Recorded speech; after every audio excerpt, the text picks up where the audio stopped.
যারা আহলে বাইত এবং পবিত্র কোনারা আঁকড়াই ধরবো এদের হাউজা কাউসার পর্যন্ত কি হইতো না, পথভ্রষ্ট হইতো না। আসলে বাবা ভান্ডারের আস্থানার বহুত কি আছে, এই বহুত জায়গাতে আস্থানা শরীফ আছে ইন্দি, এই আরেকখান আছে বট পুকুরিয়া হয়, আরেকখান আর একবার গেলাম তো দেবতা পুকুর এনে খাগড়াছড়ি, এরকম বিভিন্ন জায়গায় 12 বছরও পাহাড়ে পাহাড়ে সাধনা করছিল।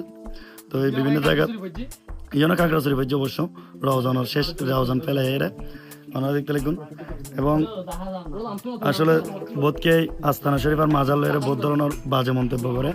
আসলে আস্তানা শরীফ একবার আরো গার বন্ধু জিজ্ঞাসা করছি দেয় আস্তানা শরীফ তারা কিনলে যায়, তো তারা সাথে সাথে উত্তর দিলাম তারা হেরা গোহা কিনলে যায়।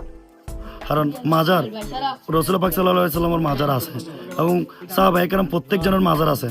যদিও বা বিগত 100 বছর আগে সৌদ সরকারে জোরপূর্বক অবৈধভাবে ভাঙি ফেলি মাজারিন, কিন্তু মাজার তো আসিল, মাজার রসুলের আমল তো আসিল, যুগে যুগে রসুলের অহলা তকল আহলে বাইত তকল প্রত্যেকের মাজার বিভিন্ন দেশত আছে।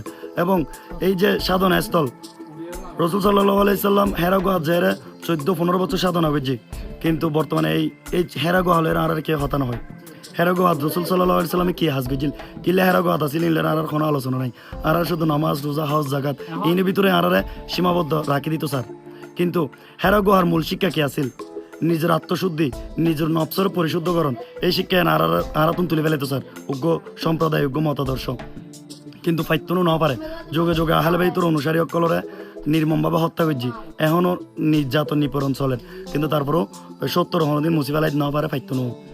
এবং এই হেরাগুয়া শিক্ষাবে পর্যায়ক্রমে মাওলা আলী হয়ে ইমাম হাসান হুসেন আলাইহিস সালাম, এরপরে জাইনাল আবিদিন, ইমাম বাকের, মুসা কাজেম, মারুফ কুরকি, জুনায়েদ বুদ্দাদি, জাফর সাদেক, এভাবে অসংখ্য আহলে বাইতুর অলাতকলর মাধ্যমে আজ পর্যন্ত আর মধ্যে অলাদের রসুলকল আর পর্যন্ত পৌঁছাই। এবং মেজবান্ডার দরবার শরীফ, গোসবাক আব্দুল কাদের জিলানী, খাজা গরিব নওয়াজ, বিভিন্ন অলাদের রসুলকলে পুরো পৃথিবীতেই শান্তির ইসলামরে ছড়াই দিই। এবং আর এই শান্তির ইসলামেরই অনুসরণ করি, যে ইসলাম আর জাতি ধর্ম বর্ণ নির্বিশেষে ব্যাগুণের ভালোবাসা শিখাই, হিংসা উগ্রতা আর বিতরুত্তন পরিহার করতে শিখাই, যে ইসলাম আরারে আত্মশুদ্ধি শিখায়, যে ইসলাম আরারে শান্তির প্রকৃত শান্তি প্রকৃত ইসলামের আদর্শ আরারে শিক্ষাদান করে। এই যে ধ্যান সাধনার মাধ্যমে উগ্র মানুষ ইনসানতুন ইনসানে কামেল হয়, পরিপূর্ণতা লাভ করে, এই শিক্ষা বর্তমানে আরাতুন তুলে ফেলাইতো স্যার উগ্র সম্প্রদায়, উগ্রবাদী সম্প্রদায় আরাতুন তুলে ফেলাইতো স্যার। কিন্তু ইনশাল্লাহ এদারা ন পারে পাইতো নো মানুষ ঠিকই আল্লাহর অলি অকল আহলে বাইতুর আল্লাহ তকল আল্লাহদের রসুল অকলরে তোয়াই লইব এবং তারার পথ মত অনুসরণ করব এই কিয়ামত পর্যন্ত।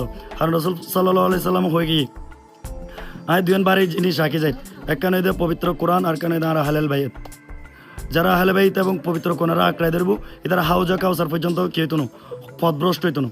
তারা সে আহলে বাইতুর অনুসারী, সে আহলে বাইতুর আরো অনুসরণ করি এবং আরো চেষ্টা করছুম সে আহলে বাইতুর এই আজীবন সে আহলে বাইতুর গোলামি করি, ইতারা পথ মত অনুসরণ করি আল্লাহ এবং আল্লাহ রসুলুর রেজা মঞ্জিল হাসিল করি ফেললাই।